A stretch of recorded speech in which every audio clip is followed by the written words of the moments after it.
So friends, आइए start करते अपना आज के वीडियो को। चैनल पर नए हैं तो सब्सक्राइब कर लीजिए और बेल आइकन पर नोटिफिकेशन पे क्लिक कर लीजिए ताकि आपको आने वाले सभी नोटिफिकेशन रिगार्डिंग हमारे वीडियोस रेगुलरली मिलते रहें। एक इंपॉर्टेंट डिसीजन यहाँ पर आया है मद्रास हाई कोर्ट का। आइए देखते हैं क्या है पूरा केस रिगार्डिंग जीएसटी रजिस्ट्रेशन को लेकर। तो यहाँ पर है पिटिशनर कौन है सर? यहाँ पर एग्ले लैब्स प्राइवेट लिमिटेड है। उसी के साथ यहाँ पर रेस्पोंडेंट कौन है? स्टेट टैक्स ऑफिसर है।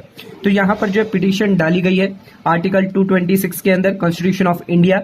यहाँ पर जो ऑर्डर पास किया है रेस्पोंडेंट ने, उस ऑर्डर को कॉज करने के लिए यानी खारिज करने के लिए, और रेस्पोंडेंट को ये डायरेक्शन दिया जाए कि उनके जो व्हीकल है, जो रजिस्ट्रेशन नंबर यहाँ पर दिया गया, उसी के साथ जो कंसाइनमेंट जो माल है वो यहाँ पर छोड़ने के लिए यहाँ पर डायरेक्शन दिया जाए कोर्ट की तरफ से, मद्रास हाई कोर्ट की तरफ से। आइए देखते हैं क्या है पूरा फैक्ट ऑफ द केसेस है। तो यहाँ पर जो रिट एप्लीकेशन डाली गई है, पिटिशनर ने यहाँ पर चैलेंज किया है जो ऑर्डर पास किया गया है, डिमांड ऑर्डर, टैक्स का ऑर्डर और पेनल्टी ऑर्डर अंडर सेक्शन 129। उनका जो व्हीकल है वो डिटेंशन कर लिया है और माल जब्त कर लिया है और यहाँ पर डिमांड निकाल दी है 12 लाख की। यहाँ पर पिटिशनर का कहना है वो एक न्यू स्टार्टअप कंपनी है, उसी के साथ उनका काम है रिसर्च और डेवलपमेंट करना। एंड यहाँ पर पिटिशनर ने परचेज ऑर्डर मंगवाया है 7/10/2021 को, स्पेशलाइज स्प्रे ड्रायर, और उसके पार्ट्स मंगवाए हैं इंजीनियरिंग कंपनी से जो अहमदाबाद की है।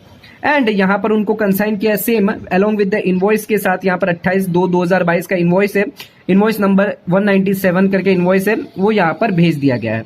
गुड्स जो यहाँ पर है विथ ईवे बिल के साथ यहाँ पे दिया गया है। इनवॉइस के हिसाब से जो नेम और एड्रेस जो दिया गया था उसके हिसाब से ये नेम और एड्रेस यहाँ पर इनवॉइस के अंदर और यहाँ पर उसी के साथ ईवे बिल के अंदर भी दिया गया है।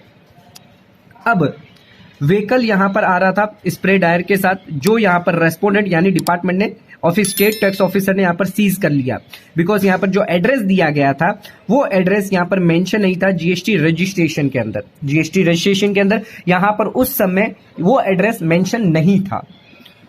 पिटिशनर का ये कहना था, जो लर्न काउंसिल थे पिटिशनर, उनका कहना था कि ये एड्रेस जो था, पिटिशनर ने यहाँ पर रेंटल एग्रीमेंट किया था जो उनके ही कंपनी के एक डायरेक्टर के साथ किया था, और वो डायरेक्टर यहाँ पर प्रॉपर्टीशिप कंसर्न उसी एड्रेस पे यहाँ पर प्रीमाइसेस पे कर रहे थे।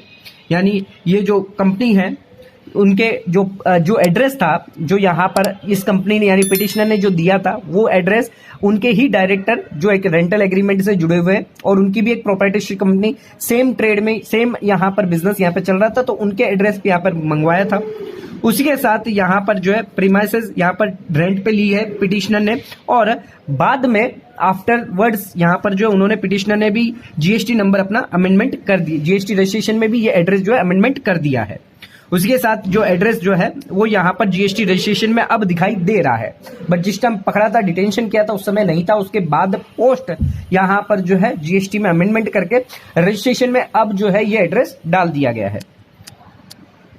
पिटिशनर के काउंसिल का ये भी सबमिशन था कि कोई वायलेशन नहीं हुआ है सेक्शन 129 का।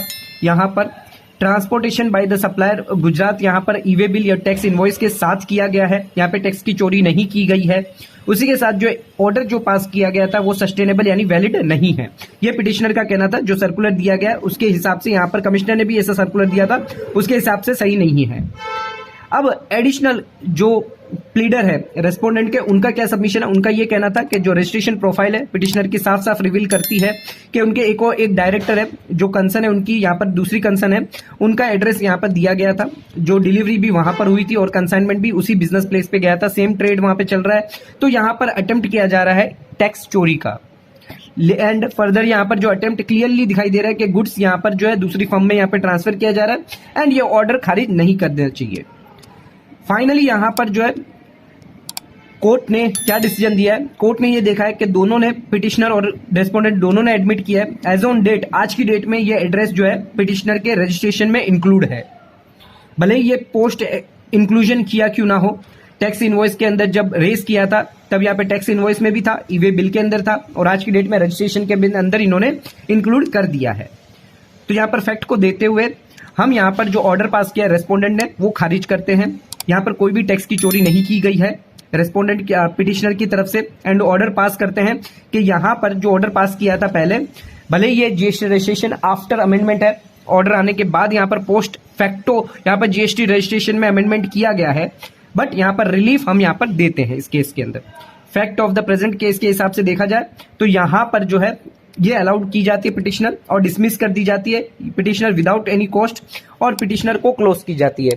तो यहाँ पर बहुत बड़ा इंपॉर्टेंट डिसीजन यहाँ पर दिया गया है पिटिशनर के फेवर में, कि यहाँ पर जब वो माल मंगवा रहे थे, टैक्स इनवॉइस के अंदर, ई-वे बिल के अंदर एड्रेस जो था वो दूसरे फर्म का था जो उनका डायरेक्टर ही चला रहा था, लेकिन कोर्ट ने यहाँ पर रिलीफ दी है बिकॉज इन्होंने जब इन्हें पता चला उनका माल जब्त हुआ है, डिटेंशन हुआ है, उन्होंने तुरंत ही यहाँ पर जो है अमेंडमेंट करके जीएसटी रजिस्ट्रेशन के अंदर यहाँ पर अमेंडमेंट कर दिया था, उस एड्रेस को यहाँ पर दिखा दिया था और कोर्ट ने उसको अलाउड कर दिया है। यहाँ पे कोई भी टैक्स की चोरी नहीं हुई है, टैक्स इनवॉइस बना है, ई-वे बिल बना है, टैक्स पेमेंट हुआ है, तो यहाँ पे कोई भी टैक्स चोरी नहीं है। यहाँ पर एक पोस्ट फैक्टो अमेंडमेंट करने की वजह से यहाँ पर जो है उन पे पेनल्टी या डिमांड नहीं लगा जा सकती।